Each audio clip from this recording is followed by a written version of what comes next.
Hey guys, it's Choco the Chocobo here, and in today's episode we're going to be talking about armaments, which is this column right here, and only the stuff here. I promise I'm not going to talk about recipes this time. I said it in the attributes video and I did a terrible job of that, but I'm only going to be talking about armaments because there's way too much stuff in here. I'm going to talk about recipes later on and I can't be bothered, so let's get right into it. So what's in the armaments column first? Armaments column is anything that directly impacts your armor stat or your damage stat, with the exception of Stout Shield, which gives you like this chance to block and it's a defensive item.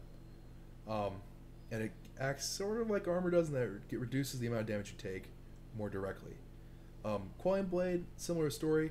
It gives you a bonus to damage of neutrals slash any kind of creep, not hero units. So very, very important, especially for melee hero. It also lets you chop down trees, which can be helpful against Nature's Prophet, stuff like that. Very good item, very important item. But basically everything else in the tree here has either armor on it or adds directly to damage. Some of them have other stuff like quarterstaff as attacks people. We'll talk about this later. So first off, attack damage and armor. What do they directly do? So your attack damage is how much damage you actually do per hit. So every time you right click or whenever your guy's auto attacking a creep, hero, building, whatever, that's the numbers that go out of your weapon straight into the receiving opponent, right? So if I hit with this guy, I'll be doing roughly 116 damage. If you actually are very attentive, you'll notice that on this little like information thing, like right above my cursor, the attack damage is a range, right? So it's not an exact number. It's not something that's going to always be 116 each time you dole out the damage. There's a little bit of variance here. Each hero is different, so be familiar with kind of what that range is. Items directly impact that is I think a pure stat, as I put it, which means that anything from the armaments tree will generally tend to be like a 1-to-1. It'll definitely increase it by this much. So very interesting, very cool, very important to know. And its relation to armor is really cool in that armor, you also have magic resist, and everyone starts off with a base 25%, I think. There might be an exception to that rule I'm thinking about, but I can't remember it. But basically what armor does is for every point of armor, you reduce a certain amount of damage that you take physically, right? So as you can see here, I have 8 armor, and that gives me 33% physical damage resistance. Now, this goes like sharply up for the first few points. So from 0 to 1, you'll get like a huge physical damage resistance bonus of like 10%, something ridiculous like that. And it'll go up by next point like maybe 8%, whatever it is. And it'll slowly kind of dip out in terms of how much it gives you per point. That prevents you from basically just stacking like a billion armor and being like, oh, I'm invincible to all physical attacks. You can't do that in this game. Well, we can get pretty darn close to it. But basically it discourages players from stacking too much armor because, that wouldn't be any fun to play that game, because if you can only hit them with magic spells and then you get hoods and stuff, it would get crazy. But that's what armor does, that's what attack damage does, so let's get right into it. Ring of Protection is the lowest form of armor. Ring of Protection actually works in conjunction with the other armor types. So you have Ring of Protection, Chainmail, and you can see the prices for yourself, I'm not going to walk you through that. Helm of Iron Will, and Plate Mail, right? Those are the 4 armor types, or the 4 armor items in the armaments column, and they all generally build into stuff. The Ring of Protection is an early game item, and you can see what it builds into here, but cheap, very handy, plus 2 armor.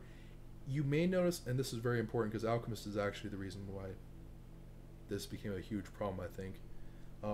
Most heroes start off with a decent bit of armor. Some heroes do not, Alchemist being one of them. Pay really close attention to that, because if you have 0 armor or something very low at the beginning, you'll take a huge amount of physical damage. And that applies to creeps and stuff too, so please, please, please be careful about that. It's definitely something to keep an eye out for. So that's armor stuff. Now, bear in mind, Helm of Iron Will, you see it's like Chainmail gives you 5 armor, Plate Mail gives you 10 armor, this gives you 2 armor. Helm of Iron Will gives you the 5 armor plus 3 HP regen, so kind of handy to know in terms of how that reacts, and kind of what it builds into. Generally carries on your kind of stats from the original item, so there is 3 HP regen on the Helm of Iron Will. Kind of flip side of this conversation, let's go to Blades of Attack. And damage items, so blades of attack, broadsword, quarterstaff, claymore, javelin, and mithril hammer. All these things modify your damage stat. Blades of attack, broadsword, claymore, and mithril hammer are all straight modifiers, so they'll only modify damage stat. The quarterstaff will give you 10 attack speed in addition to giving you 10 damage, and the javelin has a kind of weird mechanic in which every single hit you have, or every single hit you deal out to an enemy, you have a 20% chance of doing an extra bit of damage, right? So, you know, the faster you attack, the more chances you have to proc. Very handy item, builds into MKB, which I said I wouldn't talk about, but you know, you get the idea. It's every single time you have a hit, you have a chance of you have a chance of proccing its ability in addition to your hit. Very handy, very nice. And I guess we have a little bit of time, so I'm going to talk about these two items here because they're special. So Stout Shield, kind of reverse of what the Javelin was, right? You have a chance to block. Melee and range do have different chances of blocking different forms or different amounts of damage, right? So as a melee hero, I would be able to block 20% or 20 damage 60% of the time. If I was a ranged hero, I would be blocking 10 damage 60% of the time. Very handy in terms of keeping yourself in lane and staying alive.